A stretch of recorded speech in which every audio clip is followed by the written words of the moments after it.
বন্ধুরা, ছোট্ট একটি ব্লগ ভিডিওতে সবাইকে স্বাগত জানাই। এই যে আমি রয়েছি, পাশে ভাগ্নি এবং মা। আমরা আছি ভাবদার রেলওয়ে স্টেশনে। পড়ন্ত বিকেলে এসেছি ট্রেন দেখব বলে। পথের পাঁচালী উপন্যাসে অপু এবং দুর্গার প্রথম ট্রেন দেখার যে অভিজ্ঞতা, সেরকম কোনো অভিজ্ঞতা আমাদের থাকবে না, কেননা এটা আমাদের জীবনের প্রথম ট্রেন দেখা নয়।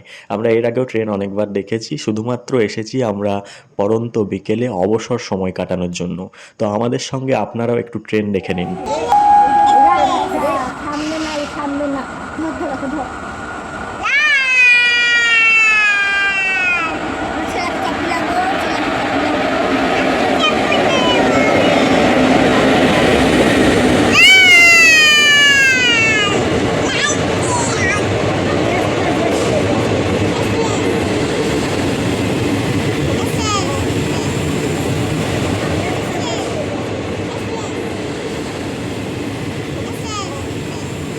সকলকে অসংখ্য ধন্যবাদ শেষ পর্যন্ত সঙ্গে থাকার জন্য।